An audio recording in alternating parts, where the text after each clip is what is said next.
الحمد لله رب العالمين والصلاة والسلام على سيد المرسلين نبينا محمد الأمين وعلى آله وصحبه أجمعين ومن تبعهم بإحسان إلى يوم الدين أما بعد প্রশংসা আদায় করছি বিশ্ব জগতের প্রতিপালক নবমণ্ডল ভূমণ্ডল গ্রহ উপগ্রহ সকল কিছু একচ্ছত্র মালিক রব্বুল আলামিন আল্লাহ তাআলার দরবারে মাগরিবের সালাত আদায় করার পর যিনি আমাদেরকে এই ইসলামী হালাকায় অংশগ্রহণ করার সুযোগ দিয়েছে শুকরিয়া আদায় করি আলহামদুলিল্লাহ। সালাত ও সালাম বর্ষিত হোক বিশ্ব মানবতার মুক্তির দূত সাইয়্যিদুল মুরসালিন রাহমাতুল লিল আলামিন সর্বকালের সর্বযুগের সর্বশ্রেষ্ঠ নবী ও রাসূল নবী মুহাম্মদ সাল্লাল্লাহু আলাইহি ওয়াসাল্লাম। অতঃপর সম্মানিত সহোদর হাজিরিন, শ্রোতা ও দর্শক মণ্ডলী, ইসলামী হালাকার আলোচ্য বিষয় যে বিষয়টি নিয়ে আজকে আপনাদের সম্মুখে আলোচনা করার ইচ্ছা পোষণ করেছি তা হচ্ছে মানুষের হক নষ্ট করার পরিণাম। উক্ত বিষয়টি সামনে রেখে কোরআন এবং সুন্নাহ থেকে দলিল ভিত্তিক আলোচনা করে আলোচনা শেষ করব।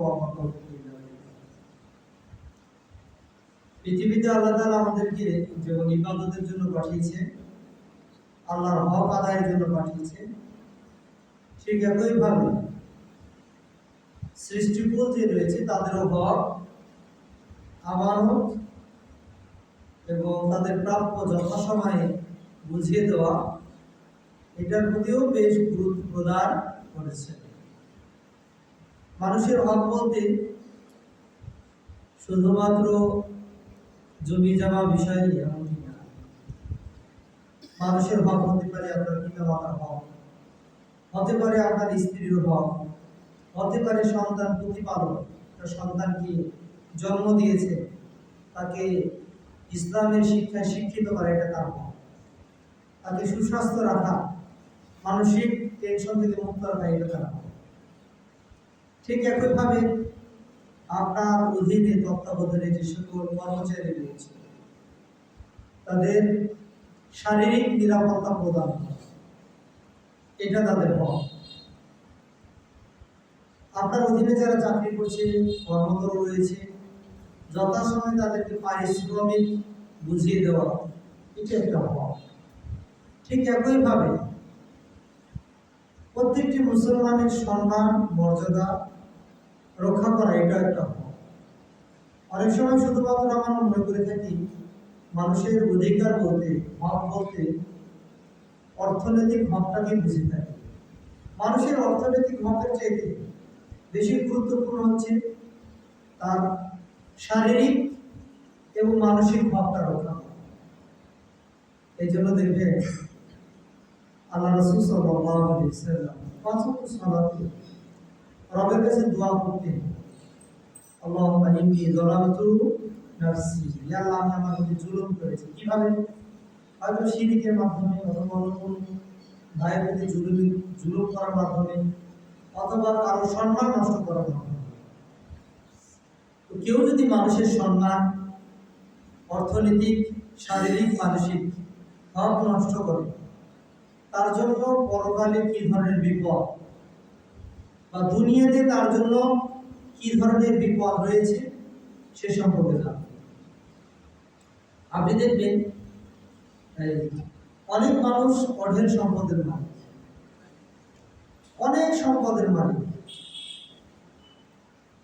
কিন্তু সে মানুষের হক ঠিক মতো আদায় করে না, যাকাত আদায় করে না। অনেক সময় আমরা মনে করি মানুষটা কত সুখে আছে, কত শান্তিতে আছে।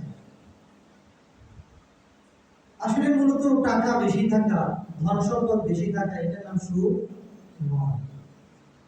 যাদের টাকা বেশি আছে দেখবেন তারা বেশ কয়েকটা দুনিয়াতে পেরেশানির মধ্যে থাকে, যারা আল্লাহর হক আদায় করে না, গরিবের হক আদায় করে না, শ্রমিকের হক আদায় করে না, দেখবেন তারা মাসিক ট্রিটমেন্টের জন্য তাদেরকে বিদেশে যেতে হবে, কোটি কোটি টাকা খরচ করে তাদেরকে স্বাস্থ্য পরীক্ষা করতে হবে। একটু ভাবুন তো, যে মানুষটা নিজের স্বাস্থ্য পরীক্ষা করার জন্য কোটি কোটি টাকা খরচ করে দেশের বাইরে যাচ্ছে, সে রব্বুল আলামিন আপনাকে সুস্থ রেখেছে, বিদেশে যেতে হচ্ছে, আল্লাহ ভালো রেখেছে না তার চিন্তা। দেখবেন তারা গাড়িতে বসে থেকেই ঘুমাচ্ছে, হঠাৎ করে ঘুম ভেঙে গেছে, শান্তি নেই। আপনি গাড়িতে আছেন, রিক্সায় আছেন, বাড়িতে আছেন, দিব্যি ঘুম পাচ্ছে, কোনো সমস্যা নেই। আপনি বেডরুমে যাচ্ছেন, আপনার কোনো ভয় নেই, টেনশন নেই। আর তিনি বেডরুমে যাচ্ছেন, তারপর মনে হচ্ছে আমাকে গিয়ে পিছন দিকে শুরু করতেছে, ঘুম থেকে হঠাৎ করে চিৎকার দিচ্ছে। কারণ কি, সারাদিন এই বিষয়গুলো নিয়ে টেনশন করছে। এই জন্য অর্থ বেশি থাকা এটার নাম সুখ নয়। আল্লাহ তাআলার পক্ষ থেকে সুস্বাস্থ্য এবং নিরাপদে থাকা নামই প্রশান্তি। কেউ যদি দুনিয়াতে মানুষের হক বা অধিকার নষ্ট করে, পরকালে তাদের জন্য প্রথম বিপদ কি? আল্লাহ রাসূল সাল্লাল্লাহু আলাইহি ওয়াসাল্লাম তাদেরকে বলেছেন মুফলিস। মুফলিস কাকে বলা হয়? আল্লাহ রাসূল সাল্লাল্লাহু আলাইহি ওয়াসাল্লাম একদিন সাহাবাদেরকে নিয়ে বসেছিলেন। আল্লাহ রাসূল সাল্লাল্লাহু আলাইহি ওয়াসাল্লাম সাহাবাদেরকে জিজ্ঞাসা করলেন, আতাদরুনা মাল মুফলিস? তোমরা কি জানো দেউলিয়াকে, নিঃস্ব অসহায় গরিবকে? স্বাভাবিকভাবে সাহাবাদের জানা ছিল যে ব্যক্তির টাকা পয়সা নেই, ধন সম্পদ নেই, ঘর বাড়ি নেই, সেই হচ্ছে দেউলিয়া বা নিঃস্ব অসহায়। তারা উত্তরে বলল যে ফিনা মাল্লা দিরহাম লাহু ওয়ালা মাতা, যার টাকা পয়সা নেই, থাকার জায়গা নেই, খাবারের ব্যবস্থা নেই, সেই তো দেউলিয়া নিঃস্ব। রাসূলুল্লাহ সাল্লাল্লাহু আলাইহি ওয়াসাল্লাম তাদের উত্তর শোনার পর বললেন, তোমরা যেটি উত্তর দিয়েছো আসলে এটি আবার উত্তর শোনো। ইন্না মুফলিসা মিন উম্মতি, আমার উম্মতের মধ্যে অসহায় দেউলিয়া নিঃস্ব ব্যক্তি সে ইয়াতি ইয়াউমাল কিয়ামা, কিয়ামতের মাঠে আল্লাহর সামনে সে হাজির হবে। বিসসালাতি, সালাতের সওয়াব, ওয়া সিয়ামি, সিয়ামের সওয়াব, ওয়া যাকাতি, যাকাতের সওয়াব। যে যাকাতগুলো আল্লাহ কবুল করেছে, যে সিয়ামগুলো আল্লাহ কবুল করেছে, যে সালাতগুলো আল্লাহ তাআলা কবুল করেছে, এমন ইবাদতের সওয়াব নিয়ে আল্লাহর দরবারে হাজির হবে।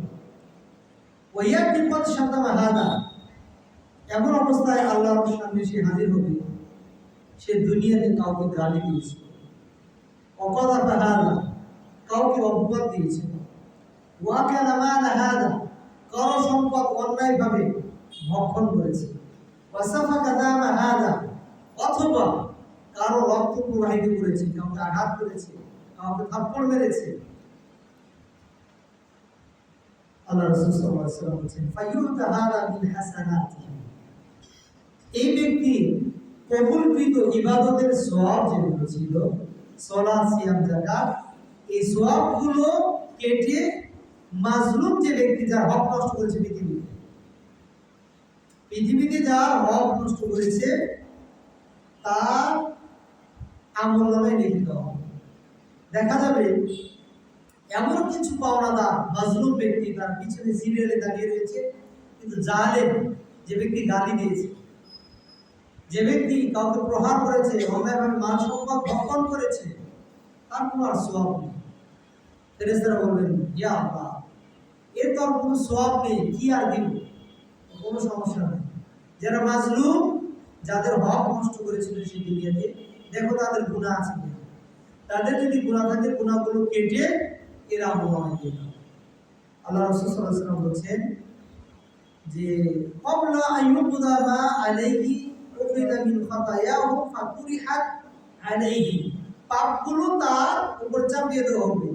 সুম্মা তুরিহা ফিন নার, এরপর তাকে জাহান্নামে নিক্ষেপ করা হবে। নাউযুবিল্লাহ। চিন্তা করতে পারেন যে ইবাদতগুলো দিয়ে আপনি জান্নাতে যেতে পারবেন, জান্নাতে যাওয়ার মোটামুটি আপনার সার্টিফিকেট এসে গেছে, কিন্তু পাওনাদার থাকার কারণে আপনার কবুলকৃত ইবাদত এর সওয়াব মাজলুম ব্যক্তিরা কিয়ামতের মাঠে কেটে নিয়ে যাবে। এমন অবস্থায় আপনি দেউলিয়া হয়ে যাবেন, আপনি নিঃস্ব হয়ে যাবেন, আমল করেও আপনাকে জাহান্নামে যেতে হবে। 2 নম্বর, কেউ যদি কারো হক নষ্ট করে, হক নষ্ট করা একটা কাবিরা গুনাহ, তার প্রতি আল্লাহর লানত বর্ষিত হয় এবং জাহান্নামের শাস্তির সম্মুখীন হতে হবে। আল্লাহ তাআলা বলছেন, ওয়ালা তাকুলু আমওয়ালাকুম বাইনাকুম বিল বাতিল, তোমরা নিজেরা নিজেদের মাঝে অন্যায়ভাবে কারো সম্পদ ভক্ষণ করিও না। ওয়াতুদলু বিহা ইলাল হুক্কাম, কখনো কখনো নিজের ক্ষমতা প্রয়োগ করে মামলা দায়ের করে তোমরা মানুষের সম্পদ ভক্ষণ করে থাকো। এই সম্পদ খাওয়াটা একটা মহাপাপ। ওয়ান তা'লামুন, অথচ তোমরা জানতেছো এটা একটা গুনাহ। আল্লাহ রাসূল সাল্লাল্লাহু আলাইহি ওয়াসাল্লাম বলছে, তোমরা আমার কাছে অনেকেই বিচার নিয়ে আসো, তোমাদের মধ্যে এমনও কত চালাক, ইন্টেলিজেন্ট, বুদ্ধিসম্পন্ন, কথা উপস্থাপনে, প্রেজেন্টেশনে এত চমৎকার বর্ণনা উপস্থাপন করে, দলিল পেশ করে, যেন মনে হচ্ছে সেই সত্য। কেউ যদি কার ভাইয়ের বিপক্ষে মিথ্যা সাক্ষী দিয়ে সামান্য পরিমাণ হক অন্যায়ভাবে নিয়ে যায়, সেজন্য তার পেটের মধ্যে জাহান্নামের আগুন যাবে। নাউযুবিল্লাহ। আজকে সমাজে যদি তাকান, সামান্যতম জমি নিয়ে, সামান্যতম টাকা পয়সা নিয়ে মামলা দায়ের হচ্ছে, সে মিথ্যা সাক্ষী রেডি করতেছে এবং সেখানে কোর্টে গিয়ে নিজের পক্ষে রায় নিয়েছে। আল্লাহ তাআলা বলছেন, এটা তোমরা জানছো এটা পাপ, এখান থেকে তোমরা বেঁচে থাকো। আল্লাহ রাসূল সাল্লাল্লাহু আলাইহি ওয়াসাল্লাম বলছেন, মানিক ইত্তাকা হাক্কা ইমরি মুসলিমিন বিয়ামিনি, যে ব্যক্তি আল্লাহর নামে শপথ করার মাধ্যমে কোন মুসলিম ভাইয়ের হককে নষ্ট করবে, ফাকাদ আওজাবাল্লাহু লাহু নারা, আল্লাহ তাআলা তার জন্য জাহান্নামকে ওয়াজিব করবেন। ওয়া হারামা আলাইহি জান্নাহ, আর তার জন্য জান্নাতকে হারাম করে দেবেন। এই জন্য আমাদেরকে সবসময় মাথায় রাখতে হবে, কোনোভাবে যদি কোন বান্দার হক নষ্ট না হয়। এটা একটা গুরুত্বপূর্ণ বিষয়। বান্দার হক যদি শুধুমাত্র আমরা মনে করে থাকি যে আমার মুসলিম ভাই তারাই শুধু, জি না, প্রাণী যারা রয়েছে, যারা গবাদি পশু রয়েছে, তাদেরও হক রক্ষা করা আমাদের জরুরি। কারণ আপনারা জানেন, একটা প্রাণী তার অধিকার রয়েছে পৃথিবীতে স্বাভাবিকভাবে বাঁচে, সেটা কুকুর হোক অথবা বিড়াল হোক। একটা নারী, ব্যভিচারী নারী, গুনাহ অনৈতিক কাজের সাথে জড়িত থাকুক, একটা কুকুরকে দেখলো তৃষ্ণার্ত, ও কূপে নেমে সেক্ষেত্রে পানি উঠে কুকুরকে পানি পান করে, যার কারণে সেক্ষেত্রে জান্নাত পেয়েছে। ঠিক পক্ষান্তরে একটা বিড়াল, তার কোনো দোষ ছিল না, বিড়ালটাকে বেঁধে রেখেছে, তার পানাহার, তাই খাদ্য দেয় নাই, যার কারণে মারা গেছে, এই জন্য আবার তাকে জাহান্নামে যেতে হয়েছে।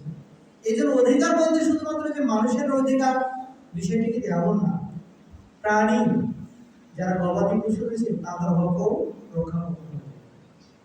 সামনে হাজিরিন, যারা অমুসলিম, যারা মুসলমান না, আমাদের প্রতি কি তাদের কোনো অধিকার আছে?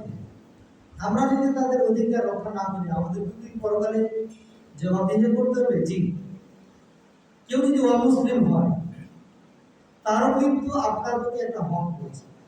কারণ মানুষের হক কিন্তু, এক শ্রেণীর মানুষ রয়েছে তার একটা হক, এক শ্রেণীর মানুষ রয়েছে তার দুইটা হক, আরেক শ্রেণীর মানুষ রয়েছে তার তিনটা হক। এক শ্রেণীর মানুষ যার একটা হক, তারা হচ্ছে অমুসলিম, আপনার প্রতিবেশী, সে মুসলমান নয়, সে আপনার বাসার পাশে থাকে, তার নিরাপত্তা দেওয়া, আপনার সামাজিক লেনদেনের যে বিষয়গুলো রয়েছে সেক্ষেত্রেও আপনার কাছ থেকে সেই হক পায়। 2 নম্বর, যে আপনার প্রতিবেশী সে মুসলিম, এই জন্য প্রতিবেশী হিসেবে সে একটা হক, মুসলিম হিসেবে তার দ্বিতীয় হক। 3 নম্বর, আপনার যে প্রতিবেশী তার হক 3টি। 1, সে আপনার প্রতিবেশী। 2, সে মুসলিম। 3, সে আপনার আত্মীয়। কেউ যদি আত্মীয় হয়, মুসলিম হয়, তাহলে তার 3টি অধিকার রাইট রয়েছে। অনেক সময় আমরা আমাদের প্রতিবেশী যারা অমুসলিম থাকে, আমরা তো তাদেরকে দাওয়াত দিই না, কখনো কখনো মানে রাগ বশত ক্রোধের জায়গা থেকে তাদের প্রতি জুলুম করে থাকি। এটাও কিন্তু অন্যায়, এটাও করা যাবে না। সবাই তো হাজির। কেউ যদি পৃথিবীতে কারো জমি সম্পদ অন্যায়ভাবে দখল করে, এর জন্য কি পরকালে কোনো শাস্তি আছে?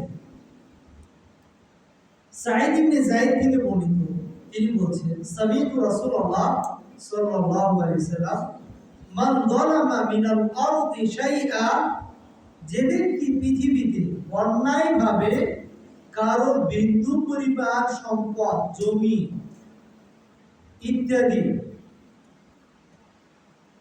দখল করবে, উযিকাহু মিন সাব'i আরাদি, কিয়ামতের মাঠে তার গলাতে 7 তবক, 7 স্তর জমি তার গলায় ঝুলিয়ে দেওয়া হবে। আজকে হয়তো আমরা বিষয়গুলো গভীরভাবে উপলব্ধি করতে পারছি না। ভাবুন তো, মানুষের সামনে যখন এই 7 তবক বিশাল জমি আপনার ঘাড়ে ঝুলিয়ে দেওয়া হবে, আপনি মানুষের সাথে যাইবেন? মানুষের সামনে আপনার কি হবে? শুধু কি জমি? এক ব্যক্তি এসে বলছেন, ইয়া রাসূলুল্লাহ, আমার একটা দাসী আছে, সেই দাসীটা আমাকে গালমন্দ করে, আমি রাগবশত তাকে কখনো কখনো প্রহার করি, কখনো কখনো আঘাত করি। ইয়া রাসূলুল্লাহ, আমার এই আঘাতে বা প্রহারে সে যদি কষ্ট পায়, আল্লাহ তাআলা কি আমাকে কিয়ামতের মাঠে শাস্তি দিবেন? আল্লাহ রাসূল সাল্লাল্লাহু আলাইহি ওয়াসাল্লাম তার সামনে একটা আয়াত তেলাওয়াত করেন। কিয়ামতের মাঠে মানুষের সামনে যখন আমলনামা হাতে দেওয়া হবে, কিছু মানুষ আল্লাহর সামনে বলবে, মা লিহাদাল কিতাব, এটা কেমন গ্রন্থ, কেমন পাণ্ডুলিপি আমাকে দেওয়া হয়েছে, লা ইউগাদির সগীরাতাও ওয়ালা কাবীরা, যে গ্রন্থের মধ্যে ছোট গুনাহ বড় গুনাহ সব লেখা হয়েছে, কোনোটাই ছাড়ে নাই। আল্লাহ রাসূল সাল্লাল্লাহু আলাইহি ওয়াসাল্লাম বলেন, তোমার দাসী তোমাকে যে গালমন্দ করে, এর গালমন্দের তুলনায় যদি আঘাতের পরিমাণ বেশি হয়, বিন্দু পরিমাণও যদি হয়, এই আঘাতের জন্য আল্লাহ তাআলা কিয়ামতের কাঠগড়ায় তোমাকে দাঁড় করাবেন। সে 2 হাত দ্বারা তার চোখকে চেপে ধরলেন এবং কাঁদতে লাগলেন এবং বললেন, আমি আমার দাসীকে মুক্ত করে দিলাম। কিয়ামতের মাঠে যদি আমার রব আমাকে জিজ্ঞাসা করে, আমি কি উত্তর দেব? চিন্তা করেন, নিজের পরিচালনাধীন দাসীরা গালি দেয়, এই কারণে কিন্তু আঘাত করে। রাসূল বলেন কি, তার গালির তুলনায় যদি আঘাতের পরিমাণ বিন্দু পরিমাণে একটু বেশি হয়, সেটাও আল্লাহ তাআলা জবাবদিহি নিয়ে নেবেন। সমাজে হাজিরের উপস্থিতি, কিয়ামতের দিনে আপনি ভালো আমল করার পরেও অন্ধকারের মধ্যে থাকবেন যদি মানুষের হক নষ্ট করে থাকেন, মানুষের উপর জুলুম করে থাকেন। আল্লাহ রাসূল সাল্লাল্লাহু আলাইহি ওয়াসাল্লাম বলছেন, জাবের ইবনে আব্দুল্লাহ থেকে বর্ণিত, আল্লাহ রাসূলুল্লাহ সাল্লাল্লাহু আলাইহি ওয়াসাল্লাম বলেন, ইত্তাকু যুলমা, মানুষের প্রতি জুলুম করা থেকে নিজেকে রক্ষা করো। ফাইন্না যুলমা যুলমাতুন ইয়াউমাল কিয়ামা, কারণ যে ব্যক্তি পৃথিবীতে কারো প্রতি অন্যায় করবে, হক নষ্ট করবে, অত্যাচার করবে, কিয়ামতের মাঠে সে ঘোর অন্ধকারের মধ্যে থাকবে।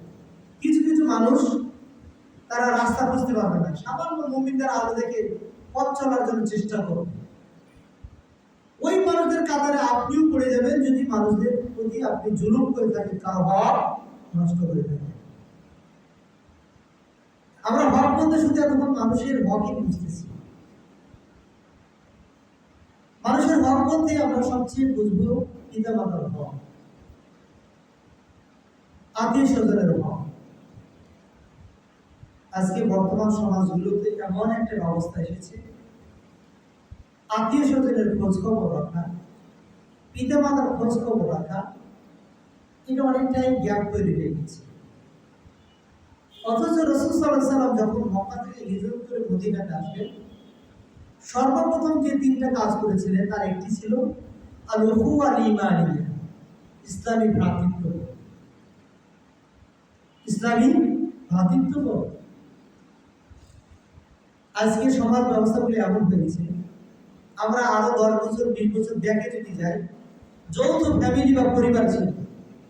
একই পরিবারে 10 জন ভাই, 4 জন ভাই বোন একসাথে বসে খেত, মুরব্বীরা খেত, যুব সমাজ সেটা বসে দেখতো।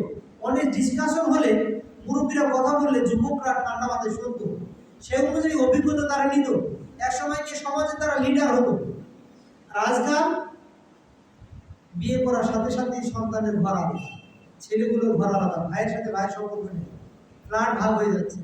যৌথ যে পরিবার, এই ব্যবস্থাটা নেই, যার কারণে পারিবারিক যে শিক্ষা, বড়দের প্রতি সম্মান শ্রদ্ধা আজ সমাজ থেকে উঠে গেছে। দেখবেন মুরব্বীরা চুপ করে সাইডে বসে আছে, আর যুবক যারা নৌজোয়ান তারা মাতাব্য, তারা সমাজে লিডার। মুরব্বীরা যদি কথা বলে ধমক দেবে, এই মুরব্বী খাবেন, আপনি কি বুঝেন? এই যে ধমক দিয়ে কথা বলছেন, আপনি তার সম্মান নষ্ট করেছেন। আল্লাহ রাসূল সাল্লাল্লাহু আলাইহি ওয়াসাল্লাম একদিন মাজলিসে বসেছিলেন, এক যুবক দাঁড়িয়ে কথা বলা শুরু করলেন। রাসূল বললেন, কাব্বিরু কাব্বিরু, তুমি বসো, তোমাদের মজলিসে যারা বয়সে বড় তাদেরকে তুমি একটু সুযোগ দাও। আজকাল সমাজে দেখবেন মুরব্বীদের কোনো ভ্যালু দেওয়া হয়। ঠিক একইভাবে শুধু মুরব্বী না, যারা পিতামাতা সন্তানদেরকে বড় করেছে, যাদের বয়স 18+ হয়েছে, এরা পিতামাতাকে সম্মান করে। তুমি এই মডার্ন যুগে, মডার্ন অফ সায়েন্স, আধুনিক প্রযুক্তির যুগে তুমি কিছু বুঝবে না, তুমি চুপ থাকো। চাকরি পেয়েছে, ব্যারিস্টার, ইঞ্জিনিয়ার, ডাক্তার, ধমক দিয়ে পিতামাতার সাথে কি করে কথা বলে। অথচ আল্লাহ তাআলা বলছেন কি, ওয়ালা তাকুল লাহুমা উফ, পিতামাতার সাথে উফ শব্দটা বলো না। উফ শব্দের ব্যাখ্যা দিয়ে যাবেন, এখানে দুইটা ব্যাখ্যা আছে। এক, যে পিতামাতার হক রক্ষা করতে গিয়ে আপনাকে এমন ভাবে পিতামাতার সাথে সম্মান বিনয় প্রদর্শন করতে হবে যে পিতামাতার সামনে আপনি যখন দাঁড়িয়েছেন, পিতামাতা কোন কথায় আপনার সিদ্ধান্তের বাইরে গেছে, আপনি এটা মেনে নিতে পারছেন না, তখন পিতামাতার সামনে কষ্ট পেয়ে আপনি তাদের সামনে উফ, তুমি এই কথা কেন বললা, উফ, তুমি এই কথা কেন বললা, এই কথা বলা হবে। ঠিক অন্য আরেকটি ব্যাখ্যা রয়েছে যে তুমি পিতামাতার সাথে এমন ভাবে কথা বলিও না যে শব্দগুলো শোনার পর মা বাবা তোমার উত্তর দিবে এমন শব্দ খুঁজে পাচ্ছে না, কিন্তু কষ্ট, বেদনা, দুঃখ নিয়ে মনের ভিতরে শুধু একটা নিঃশ্বাস ছেড়ে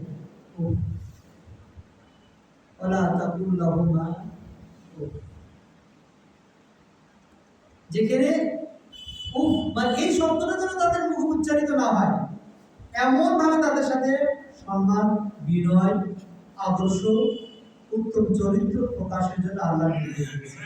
সেখানে আজকে সমাজগুলোতে দেখেন পিতা মাতা কোনো বৃদ্ধ, কিছুদিন আগে একটা মহিলা মারা গেল, 1 সপ্তাহ পর লাভ উদ্ধার করা হয়েছে, দেখছেন না? অথচ ছেলে শিক্ষিত, মেয়ে শিক্ষিত, জামাই শিক্ষিত, এই শিক্ষিতে কি হলো বলতো? এই মানুষের কি হক নেই?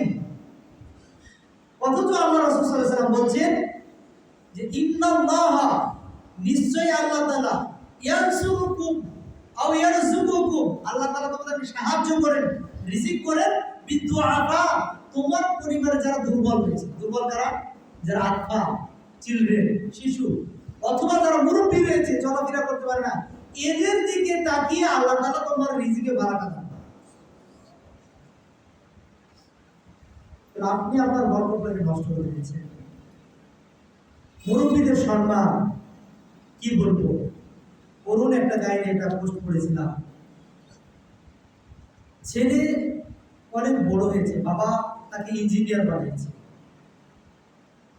ছেলে তার পছন্দ মতো একটা মডার্ন মেয়েকে বিয়ে করছিল। মডার্ন মেয়ে দেখলো শ্বশুর বাড়িতে শ্বশুর শাশুড়ি বৃদ্ধ, তাদের সেবা শুশ্রূষা করতে হবে, খাবার দাবার দিতে হবে। মডার্ন স্ত্রী তার হাজব্যান্ডকে বলল, ওই ছেলেকে বলল যে তুমি যদি আমার সাথে সংসারে করতে চাও, থাকতে চাও, বা আমাকে পেতে চাও, তাহলে তোমার পিতা মাতাকে ছাড়তে হবে। আর যদি পিতামাতাকে না ছাড়তে চাও তাহলে তুমি আমাকে ছেড়ে দাও। এখন সম্পর্ক করে তার সাথে বিয়ে শাদী হয়েছে, স্ত্রীর কথা রেখে পিতামাতাকে আলাদা একটা ঘর ভাড়া করে দিয়েছে। আমরা যদি গাজীপুরে যান, বৃদ্ধাশ্রম আছেন, অনেক মানুষ বোবা হয়েছে, কথা বলতে পারে না, শুধু কথা বলছে চোখে পান। আপনি পাশ দিয়ে যাবেন না, আপনার দিকে আর কোনো আলাদা তাকিয়ে থাকবে। আমারও যেমন একটা সন্তান আছে, মনে সে হাঁটতেছে, বুক ভরা কষ্ট নিয়ে অজস্র রাত্রে তার কান্না, মনের দুঃখ বেদনা ভুলে যে এই বয়সটাতে নাতি পুতি যারা রয়েছে তাদের সাথে যে খেলাধুলা করবে এই সুযোগটা পায় না। চার দেওয়ালের মধ্যে জীবনযাপন, অনেক সময় তারা ডিপ্রেশনে, মস্তিষ্ক তার ব্রেন আউটে, তার ঝাড়াটাকে মারা যাচ্ছে। এমন একটি ঘটনা, যখন ওই ছেলে তার বাবা মাকে আলাদা বাসাতে দিল, কিছুদিন পর তার মা মারা গেল। তো তার বাবা তার বাড়িতে আসলো, এসে কলিং বেল দিয়েছে। কলিং বেল দিলেই তার স্ত্রী গেটটা খুলে, মানে তার বৌমা বলছে, আপনি আবার এসেছেন? আপনার ছেলে তো প্রত্যেক মাসে মাসে আপনাকে টাকা দিয়ে আসে, খরচ দিয়ে আসে, সে টাকা হয় না, আবার আপনি টাকা দিতে আসছেন। মুখের উপর ধাম করে গেটটা লাগিয়েছে। এবার তার হাজবেন্ড গিয়ে বলছে, এই যে তোমার বাবা আসছে টাকার জন্য, যাও কি বলছে শুনে আসো। এবার ছেলে গেটের সামনে এসে বলছে, তোমাকে না কিছুদিন আগে টাকা দিয়েছিলাম, তুমি আবার আমার বাড়িতে এসেছো অশান্তি করার জন্য। তোমার বৌমা আমাকে কত বকাবকি করতেছে, তুমি কিনে এসেছো, কোন দিতে আমাকে? বাবা নরম সুরে ঘরে মৃত স্ত্রীকে রেখে এসেছে, ছেলেকে সন্তান দিবে। বলছে, বাবা আমি কেন এসেছি, তুমি আমার কথা শোনো। কি তোমার কথা শুনবো, ধমক দিয়ে বলেছে। তার চোখে পানি বের হয়ে গেছে। কি টাকা লাগবে বলো? যারে বাবা আমি তোমার কাছে টাকার জন্য আসি, আমি তোমার কাছে যে জন্য এসেছি, তোমার যে গর্ভধারিণী মা, সে মাটা আজকে পৃথিবীতে নেই, সে মারা গেছে। চলো তাকে একটু গোসল কাফন দাফনের ব্যবস্থা করো। ছেলের মনের ভিতরে এতটা শক্ত পাষাণ ওই স্ত্রীর কারণে জায়গা হয়েছে। বাবাকে বলছে, মারা গেছে তো আবার এর জন্য কি এত আছে আয়োজনে, যাও আঞ্জুমান মুফিদুল ইসলাম আছে তারা দিয়ে দাও, তারা দাফন করে দেবে। এই মানুষের অভাব। এত বড় শিক্ষিত করে কি লাভ হলো? এই যে ব্যারিস্টার ইঞ্জিনিয়ার বানানো, কিছু জায়গায় দেখলেন না, আর একটা মানুষ লাশকে কবরে নামাতে যাবে, এমন তো অবস্থায় ছেলেমেয়েরা টানাটানি করতেছে, আমার হক না দেওয়া পর্যন্ত কি করবো না, এর কবরে যেতে দিবে। দেখছেন না? পৃথিবীতে যাদেরকে এত বড় করে মানুষ বানিয়ে দিল, এদের হকটা কোথায়, এদের সম্মানটা কোথায়? সুতরাং মানুষের হক বোঝার যতটা আমরা বুঝি, নিজের আত্মীয় স্বজনের হকটা আমরা তেমন ভাবে বুঝি না। সমাজে হাজিরে মানুষের হক কেউ যদি নষ্ট করে, বিশেষ করে পিতামাতা, তাদের মুখ দিয়ে বদদোয়া এটা বের করিয়ে, কখনো কখনো মুখ দিয়ে বদদোয়া বের করার প্রয়োজন হয় না। এটা কথা মনে রাখবেন, মানুষের হক নষ্ট করার কারণে মানুষ মাজলুম, সে আপনার বিপক্ষে কথা বলতে পারছে না, আপনার বিপক্ষে মামলা করতে পারছে না। যেদিন মানুষের মুখের শব্দ বন্ধ হয়ে যাবে, সেদিন মানুষের হৃদয়ের কথা হবে। যেই দিন জুলুমের কারণে, সমাজের প্রভাবশালী ব্যক্তিদের কারণে মানুষ কথা বলতে পারে না, সেদিন কিন্তু মানুষের হৃদয় কথা বলে। আর মানুষের হৃদয় যখন কথা বলে রবের সাথে, সেই দোয়া কিন্তু আর পৃথিবীতে থাকে না, মামলা কোথায় চলে যায়? আল্লাহর দরবারে। এজন্য আল্লাহ রাসূল সাল্লাল্লাহু আলাইহি ওয়াসাল্লাম বলেছেন, আব্দুল্লাহ ইবনে আব্বাস থেকে বর্ণিত যে ওয়াত্তাকি দাওয়াতাল মাজলুম, রাসূল বলছেন, ও মুআজ, তোমাকে আমি আল্লাহর দাওয়াত নিয়ে, রাসূলের দাওয়াত নিয়ে ইয়ামানে পাঠালাম, সেই দাওয়াত তুমি মানুষের কাছে পৌঁছাবা, কিন্তু জুলুম করবা না। যাকাতের মাল নিবা, কিন্তু অতিরিক্ত নিবা না। কারো প্রতি যদি তুমি জুলুম করে দেখো, তাহলে পরকালে রবের সামনে তোমাকে দাঁড়াতে হবে। ওয়াত্তাকি দাওয়াতাল মাজলুম, তুমি মাজলুম ব্যক্তির দোয়া থেকে নিজেকে বাঁচিয়ে রাখো, কারণ ফাইন্নাহু লাইসা বাইনাহা ওয়া বাইনাল্লাহ হিজাবুন। মাজলুম ব্যক্তি যদি আল্লাহর দরবারে হাত উঠায়, তার মাঝে আর আল্লাহর মাঝে কোনো পর্দা থাকে না, ডিরেক্ট আল্লাহ তাআলা দোয়াটা কবুল করে নেন। এই জন্য মাজলুম ব্যক্তি হৃদয়ের শব্দ চালু যেন না হয়, এটা আমাদেরকে সতর্ক থাকতে হবে। মানুষের হক নষ্ট করা আরেকটি গুরুত্বপূর্ণ শাস্তি হচ্ছে, কেউ যদি আল্লাহর রাস্তায় শহীদ হয়ে যায় আর সে যদি মানুষের হক নষ্ট করে, সে কিন্তু মাপ পাবে না। কেউ যদি ঋণ রেখে মারা যায়, শহীদ হয়ে যায়, সে কিন্তু মাপ পাবে না। একদিন জুবাইর রাদিয়াল্লাহু তাআলা তিনি সিফফিনের যুদ্ধে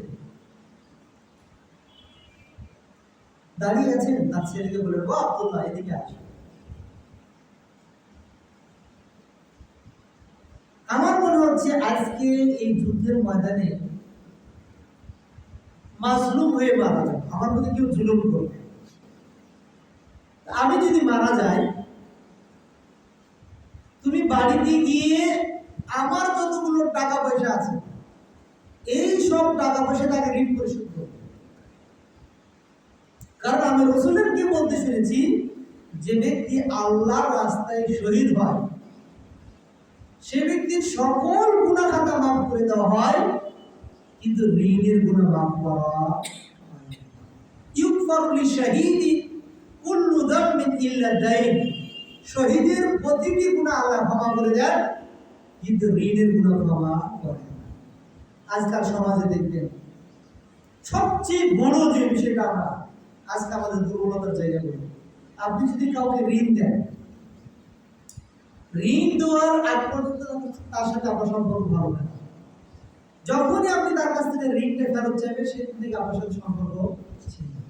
এমনও বাংলাদেশের প্রেক্ষাপট আছে, মানে আপনি যাকে ঋণ দিয়েছেন তার কাছে আপনাকে জবাবদিহিতা করতে হয়। যখন টাকাটা ফেরত চেয়েছেন, আরে ভাই টাকাটা ফেরত দিয়ে আপনি কি করবেন? মানে আপনার দেওয়া টাকাটা ওকে জবাবদিহিতা করতে হচ্ছে, আপনি টাকাটা ফেরত দিয়ে কি করবেন? আর আপনি যদি কাউকে ঋণ দেন না, যে ঋণ নিয়েছে না, ঋণ গ্রহীতার ব্যক্তি, মানে ঋণ গ্রহীতা, এর কখনো বাবা মারা যাবে, কখনো মা মারা যাবে, কখনো অসুস্থ হবে, আজকে নেই, মানে বাবা সবাই ভালো আছে, এই মানুষগুলো মিথ্যা কি করে আশ্রয়। এই আব্দুল্লাহ রাদিয়াল্লাহু তাআলা তার বাবা যুদ্ধে মারা গেলেন, তিনি বাড়িতে গেলেন। বাড়িতে যাওয়ার পর তার জমি জায়গা বিক্রি করলেন, বিক্রি করে 4 বছর তিনি হজে ঘোষণা দিয়েছে। আর আমাদের ময়দানে, মিনার ময়দানে গিয়ে, আমি জুবাইরের ছেলে আব্দুল্লাহ বলছি, কেউ যদি আমার বাবার কাছে ঋণ পেয়ে থাকো, আমার সাথে মদিনাতে দেখা করবো, আমি ঋণ পরিশোধ করে দেবো। কয় বছর? 4 বছর। মানুষের হক সে যদি শহীদ হয়ে যায়, যদি ঠিক মতো আদায় না করে, কিয়ামতের মাঠে গিয়েও সে পাবে না। কিয়ামতের মাঠে যারা দুনিয়াতে কারো প্রতি জুলুম করে, কারো প্রতি যদি জুলুম করে, এর হক বুঝিয়ে না দেওয়া পর্যন্ত সে জান্নাতে যাওয়ার সার্টিফিকেট পাওয়ার পরও জান্নাতের দরজায় গিয়ে আটকে যাবে। আল্লাহ রাসূল সাল্লাল্লাহু আলাইহি ওয়াসাল্লাম বলেছেন যে ইয়ামালু আহলুল জান্নাহ, যারা জান্নাতি হবে তারা জান্নাতের আমল করতে থাকবে, কিন্তু তার ভাগ্য অগ্রগামী হয়ে মৃত্যুর শেষে গিয়ে জাহান্নামীদের আমল করবে, জাহান্নামে চলে যাবে। কিছু কিছু জাহান্নামী ব্যক্তি তারা জাহান্নামের আমল করতে থাকবে, কিন্তু তার ভাগ্য অগ্রগামী হবে, মৃত্যুর আগে জান্নাতীদের আমল করবে, জান্নাতে চলে যাবে। এই হাদিসের ব্যাখ্যা কি? কিয়ামতের মাঠে গিয়ে আল্লাহ তাআলা সবার হিসাব নেবেন। হিসাব নিতে নিতে নিতে বান্দা এবং আল্লাহর মাঝে যে হক, এই হকের ফয়সালা দিয়ে ওই ব্যক্তি জান্নাতে যাওয়ার সার্টিফিকেট পাবে। এরপর জান্নাতের দিকে দৌড়াবে, দৌড়াতে দৌড়াতে গিয়ে জান্নাতের আগে একটা ইমিগ্রেশন আছে। এই ইমিগ্রেশনের নাম কি? কান্তারা। কি? কান্তারা। এই কান্তারা নামক পুল বা ব্রিজ, এখানে গিয়ে তারা আটকে যাবে, সবাইকে আটকে দেওয়া। আটকে দেওয়ার পর ইউখলাসুল মুমিনুনা মিনান নার, মুমিন যারা বান্দা তারা জাহান্নাম থেকে মুক্তি পাবে। ফায়ুহতাসুনা আলা কান্তারা, তাদেরকে আটকে রাখা হবে কান্তারা নামক জায়গাতে। বাইনাল জান্নাহ ওয়ান নার, যেই জায়গাটা ইমিগ্রেশনটা জান্নাত এবং জাহান্নামের মাঝখানে রয়েছে, ফায়াকুসু লিবা'দিহি মিন বা'দ মাযালিম। পৃথিবীতে কেউ যদি কারো প্রতি জুলুম করে থাকে, হক নষ্ট করে থাকে, এই হক নষ্ট করার ফায়সালা ওখানে চলবে। কানাত বাইনাহুম ফিদ দুনিয়া হাত্তা ইযা নুকু ওয়া হুযিবু উযিনা লাহুম ফি দুখুলিল জান্নাহ। এরপর যখন তারা জান্নাতে যাবে, জান্নাতে যাওয়ার আগেই তাদেরকে পাপ মুক্ত করা হবে, তাদেরকে পরিষ্কার করা হবে। যারা কারো প্রতি জুলুম করেছে ওই পাপের শাস্তি ভোগ করে তারপর জান্নাতে যাবে। মানে আল্লাহর পক্ষ থেকে আপনি জান্নাতে যাওয়ার সার্টিফিকেট পেয়ে গেছেন, যাবেন। কিন্তু কিছু মানুষ এসে পিছনের দিক থেকে আপনি সে তারা ধরে দাঁড়াও, হয়ে যাও, আমার হক আগে বুঝিয়ে দাও। ওই যে 1 টাকা নিয়েছিলাম, ওই যে আমাকে থাপ্পড় মেরেছিলাম, ওই যে আমাকে গালি দিয়েছিলাম। আল্লাহ রাসূল সাল্লাল্লাহু আলাইহি ওয়াসাল্লাম বলছেন, কখনো কখনো মানুষ এমনও কথা বলে যে কথা সে গুরুত্ব দেয় না, কিন্তু এই কথাটার কারণে সে জাহান্নামে চলে যায়। আল্লাহ রাসূল সাল্লাল্লাহু আলাইহি ওয়াসাল্লাম বসে আছেন, এমন অবস্থায় সাহাবারা বলেন, ইয়া রাসূলুল্লাহ মান নাজাত, পরকালে বিপদ থেকে মুক্তির উপায় কি? জাহান্নাম থেকে আমি কিভাবে বাঁচতে পারি? আল্লাহ রাসূল সাল্লাল্লাহু আলাইহি ওয়াসাল্লাম বলেন, কুফা আলাইকা হাদা, জিহ্বাটাকে হাত দিয়ে টেনে ধরে থাকো। তখন সাহাবারা বলেন, ইয়া রাসূলুল্লাহ ফাবিমা নাতাকাল্লাম, আমরা যদি হাত দিয়ে জিহ্বাকে টেনে ধরে থাকি তাহলে আমরা কিভাবে কথা বলবো? আল্লাহ রাসূল সাল্লাল্লাহু আলাইহি ওয়াসাল্লাম বলেন, ও আমার সাহাবারা, আমি তোমাদেরকে এটা উদ্দেশ্য দিই না, অর্থাৎ তুমি তোমার জিহ্বাটাকে নিয়ন্ত্রণ করো, এই কথা দ্বারা যেন কোনো মানুষ কষ্ট না পায়। কারণ অধিকাংশ মানুষ যারা জাহান্নামে যাবে এই জিহ্বা দ্বারা অন্য মানুষকে আঘাত করার কারণে সে জাহান্নামে। ভাবুন তো, সাহাবার ওই ঘটনা। বেলাল রাদিয়াল্লাহু তাআলা তিনি কালো কৃষ্ণাঙ্গ বর্ণের ছিলেন, হাবশী গোলাম। তাকে এক সাহাবা মস্করা করে বললেন, ইয়া ইবনে সাউদা, আমরা বলি না কেউ যদি কালো হয়, ও কালো ঘরে কালো, বলি না? ইবনে সাউদা মানে কি? সাউদা মানে কালো, আর ইবিন মানে সন্তান, মানে কালোর ছেলে। বেলাল রাদিয়াল্লাহু তাআলা তিনি রাসূলের দরবারে গিয়ে অভিযোগ করলেন, ইয়া রাসূলুল্লাহ, আপনার সাহাবী আমাকে বলছে কালো ঘরে কালো। আল্লাহ রাসূল তারে ডাকলেন, ডাকার পর বলেন, আফিকুমুল জাহিলিয়া, এখনো কি তোমাদের ভিতরে জাহেলিয়াতের অভ্যাস আছে? তোমাদের এই কথাগুলো তোমাদেরকে জাহান্নামে দিবে। তিনি তার গালটাকে মাটির মধ্যে রেখে বলছেন, ও বেলাল, তুমি আমার গালের মধ্যে হেঁটে যাও, তোমাকে এই মুখটা কেন এত বকা দিয়েছে? এই কথা বলছে। এই জন্য রাসূল সাল্লাল্লাহু আলাইহি ওয়াসাল্লাম বলছেন, যে ব্যক্তি 2টি জিনিসের জিম্মাদার নেবে, আমি তার জান্নাতে যাওয়ার জিম্মাদার নেব। একটা হচ্ছে তার জিহ্বা, আর একটা তার লজ্জা স্থান। পৃথিবীতে আপনি চিন্তা করতে পারেন যে জিহ্বাটাকে আল্লাহ মাংস, মানে শুধু মাংস দিয়েছে, হাড্ডি দেয় না। এটা যদি হাড্ডি দিতেন কি হতো? আপনি যদি মানুষকে একটা থাপ্পড় দেন 2 দিন পর ভুলে যাবেন, কিন্তু এই জিহ্বা দ্বারা যে শব্দ ব্যবহার হয়, কারো হৃদয়ে যদি একবার হিট করেছে অনেক দিন পর্যন্ত মনে থাকে।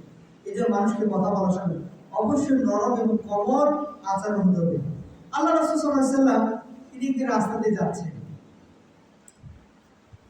এক বেদুইন এসে পিছন দিক থেকে রাসূল সাল্লাল্লাহু আলাইহি ওয়াসাল্লাম কলাটাকে খুব শক্ত করে টেনে ধরেছে। আদিনি হাক্কি মিম্মা আলিল্লাহ, তুমি আমাকে আমার হক দাও, আল্লাহর মাল সম্পদ আমাকে দাও। তখন তার সাথে আনাস বিন মালিক রাদিয়াল্লাহু তাআলা ছিলেন, বলেন, ইয়া রাসূলুল্লাহ মুরনি আদরিবুল উনুকা, ও আল্লাহর রাসূল, আপনি আমাকে আদেশ প্রদান করুন, আমি তার গর্দান নিয়ে দেব। রাসূল তার বডিটাকে সামনে রেখে ঘাড়টাকে ঘুরিয়ে তাবাসসামা, একটু মুচকি হাসলেন। আচ্ছা বলুন তো, কেউ পিছন দিক থেকে এসে যদি আপনাকে একটা থাপ্পড় মারে, আপনি তার সামনে তাকে মুচকি হাসতে পারবেন? পারবেন? এটা হচ্ছে রাসূলের আদর্শ। এজন্য আল্লাহ বলছেন, খুযিল আফওয়া ওয়া আমর বিল উরফ ওয়া আরিদ আনিল জাহিলিন, মানুষকে ক্ষমা করো, ভালো কাজের আদেশ দাও, যারা বোঝে না তাদেরকে এড়িয়ে চলো। এই জন্য মানুষ যদি আপনাকে আঘাতও করে, আপনার দ্বারা যেন কেউ আঘাত না পায়, কারণ আপনি যে মুসলমান, আল্লাহ রাসূল এই সংজ্ঞাটা ডেফিনেশনটা দিয়েছেন, আল মুসলিমু মান সালিমাল মুসলিমুনা মিন লিসানি ওয়া ইয়াদি। মুসলমান তো সে যার জিহ্বা এবং হাত থেকে অপর মুসলমান নিরাপদ।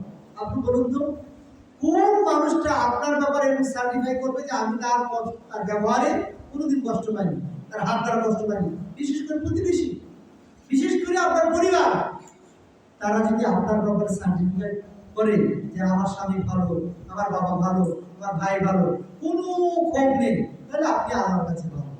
সবাই তো হাজির। মানুষদের হক আদায়ের অন্যতম বা হক নষ্ট করার অন্যতম একটা কারণ পাওয়া যায় শ্রমিকের পাওনা ঠিক মতো আদায় না। কেউ যদি শ্রমিকের পারিশ্রমিক ঠিক সময়ে আদায় না করে, তাহলে এটা জুলুমের অন্তর্ভুক্ত। আল্লাহ রাসূল বলেছেন, আতুল আজিরা আজরাহু ক্বাবলা আইজাফা আরকাহু ইরাকাহু, যে শ্রমিকের ঘাম শুকিয়ে যাওয়ার আগে তার পরিশ্রম তাকে বুঝিয়ে দাও। আল্লাহ তাআলা বলছেন হাদিসে কুদসি যে সালাসাতুন আনা খাসমুহুম, কিয়ামতের মাঠে বান্দা বান্দার বিপক্ষে মামলা করবে, আর আমি নিজেই তিন শ্রেণীর মানুষের বিপক্ষে মামলা করব। নাউযুবিল্লাহ। মানে কত বড় ভয়াবহ অবস্থা! মানে মানুষ মানুষের বিপক্ষে মামলা করবে, অভিযোগ করবে, আর আল্লাহ নিজেই তিন শ্রেণীর মানুষের বিপক্ষে অভিযোগ করবেন। তার মধ্যে এক হচ্ছে কারা? যে রাজুলুন আতা বি সুম্মা গাদারা, যে আমার নামে আমানত মানে ওয়াদা দেয় কিন্তু ওয়াদা খেলাপ করে। ওয়ারাজুলুন বাআ হুররান, যে ব্যক্তি স্বাধীন ব্যক্তিকে বিক্রি করে এরপরে এর মূল্য ভক্ষণ করে।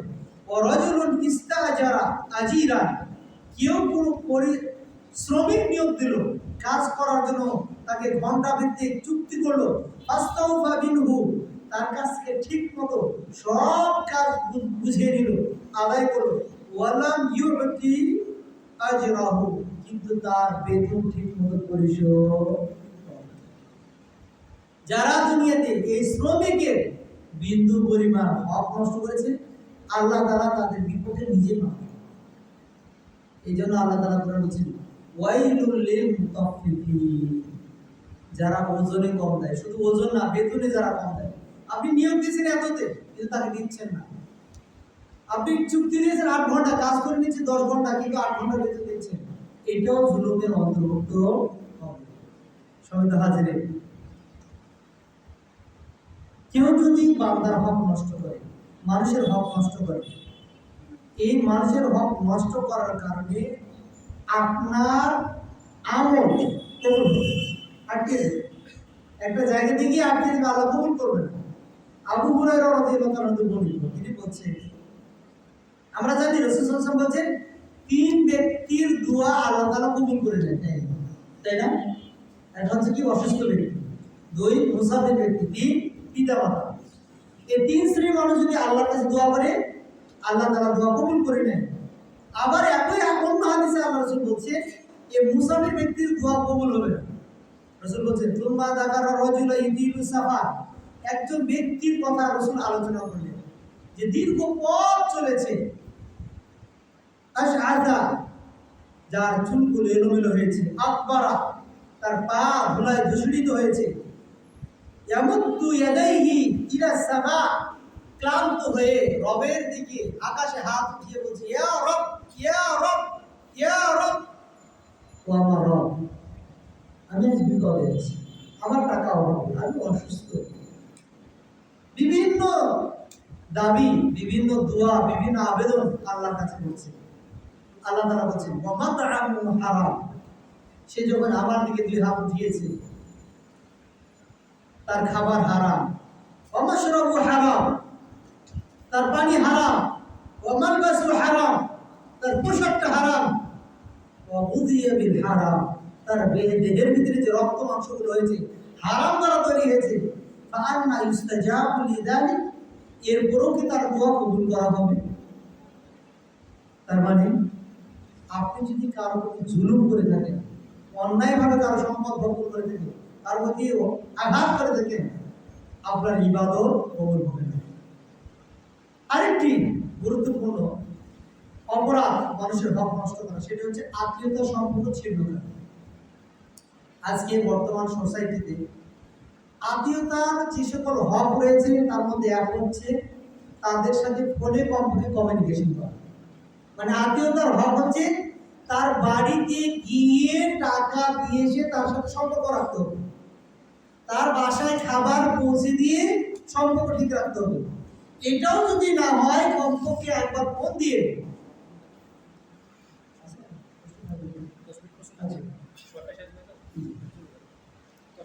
তো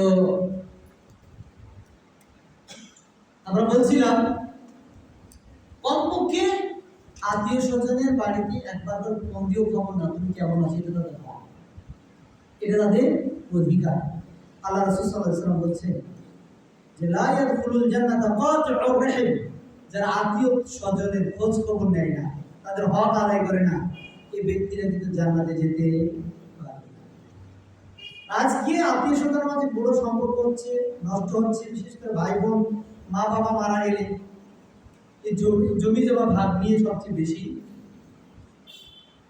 এই সম্পর্ক ছিন্ন দেখা যাচ্ছে। বোনেরা অসহায় থাকে, ভাইদের সাথে চলাফেরা করতে হবে, নিরুপায় হয়ে মনের অনিচ্ছা সত্ত্বেও ভাইকে গিয়ে বলে ভাই জমিটা দিয়ে গেলাম, কারণ তোমার বাড়িতে আসতে হবে। কারণ ভাইয়ের যে আচরণ জানে জমিটা নিয়ে গেলে কাল থেকে বাড়িতে আসতে হবে। এবং ভাইয়েরা মাঝে মাঝে এই কথা বলে জমি নিবা কি নিবা না, ফ্ল্যাট নিবা কি নিবা না, টাকা নিবা কি নিবে না বুঝে দেবো, নিলে আজকে থেকেই এই দরজা বন্ধ, চিন্তা ভাবনা করো। কেমন আমাদের কাছে ফতোয়ার জন্য যায় যে ওস্তাদ আমার বাবা মা 10 বছর আগে মারা গেছে, আমার ভাইয়েরা এখন পর্যন্ত আমার জমি আমাকে বুঝিয়ে দেয়। যেদিন বাবা মা মারা গেছে সেই দিন থেকে নিয়ে যতদিন পর্যন্ত জমি বুঝিয়ে না দিয়েছে, ওই জমি থেকে উৎপাদিত ফসল, ফ্ল্যাট ভাড়া, দোকান ভাড়া, আরো আদার্স কিছু যা খাচ্ছেন এটা আপনার জন্য হারাম, এটা হারাম। যা বর্তন করেছে তাকে পরিশোধ করতে হবে, মানে কিয়ামতের মাঠে গিয়ে আপনার কবুলকৃত ইবাদতের সওয়াব আল্লাহ তাআলা কেটে নেবেন। সমাধান আছে, সময় শেষ, আমরা 8:30 শেষ করে দেব। কোনো যদি প্রশ্ন থাকে আপনারা প্রশ্ন দিতে পারেন। সমাধান হাজির।